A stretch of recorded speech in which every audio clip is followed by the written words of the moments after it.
I'd like to now pass it over to our Chairman of Foreign Affairs, Michael McCaul, who just returned from leading a congressional delegation to Israel over the weekend. Chairman McCaul. Thank you, Madam Chair, and good morning, everybody. This morning, I worked with the Israeli ambassador to screen a private screening of the Hamas invasion and barbaric killing of Jewish people, 1,400 of them, 250 hostages. Horrific scenes that I can't get into detail about because they're so disgusting. And the thing is, the worst part of it wasn't even in the video.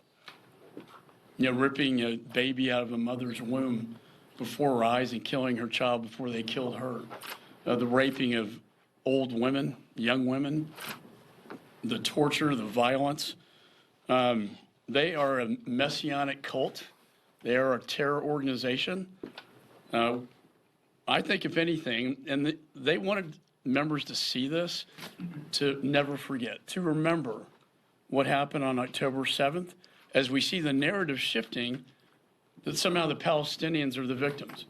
Well, I can assure you, everybody who saw that video today knows who the real victims are. The victims were the Jewish people. Now, I went to the Kfar Assad kibbutz on the border of Gaza just a year ago with then Speaker McCarthy, and to think that all of them are dead, that the daycare center was violated and children were burned alive and beheaded in front of their parents, and then they killed their parents after that. Now, I'm the son of a World War II veteran. My dad bombed the Nazis.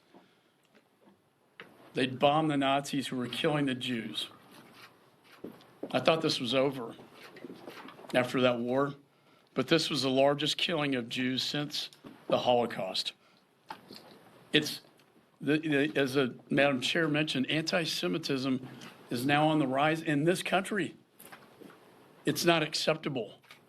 Israel is fighting for its own existence. I just got back from there, met with Prime Minister Netanyahu, and he is stronger than ever. And he's determined to eradicate Hamas, de-radicalize Gaza, and turn it back over to the Palestinian people after they are freed from their oppressor, their terror oppressor, Hamas. It reminded me of Churchill and his fight. This is a fight not only for survival, but a fight for their own very existence right now. And it's critically important that the Senate pass the Israeli funding bill that we passed here in the House.